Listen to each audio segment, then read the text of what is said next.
Philadelphia City Council now taking up the issue of illegal street racing. A new bill would impose stricter penalties on those taking part in drifting, doughnuts, and spinouts.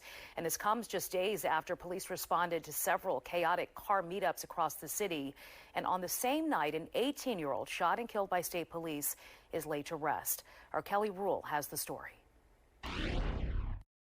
Councilmember Mike Driscoll says the goal of this bill is to give police another tool to be able to enforce this, and if passed, the penalties would include a $2,000 fee and the ability for police to seize vehicles that are involved.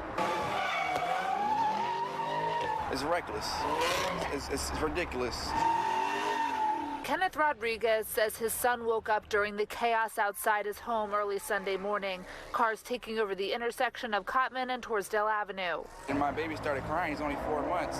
All you hear is, and shoo, shoo, like, you know, and all that crazy mess. I was actually terrified.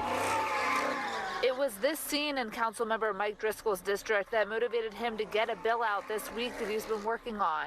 This bill is meant to show that actions have consequences. He introduced the anti-drifting bill to City Council today that would define drifting as well as doughnuts and spinouts in the reckless driving code, allowing penalties of $2,000 and the ability for police to seize any vehicle that is being used to drift on city property. We have to send a strong message that we're not going to tolerate this. And I'll tell you this, once we start seizing these vehicles, I think we're going to get their attention. A young man lost his life over this. The proposed bill comes on the day of 18-year-old Anthony Allegrini Jr.'s funeral, days after Philadelphia police had to respond to numerous car meetups across the city, and Pennsylvania State Police responded to a similar situation on I-95, which ended with a trooper shooting and killing Allegrini, who police say was driving a car that refused to stop and hit 2 troopers who suffered minor injuries. Allegrini's family with an attorney have called for a full investigation.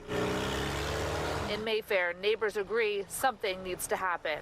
They're putting themselves in danger and other people. They don't deserve to have those type of vehicles at all. Get them scared enough to the point where you'll catch them, or get them to the point where they're like, all right, I'm good, I'm gonna stop.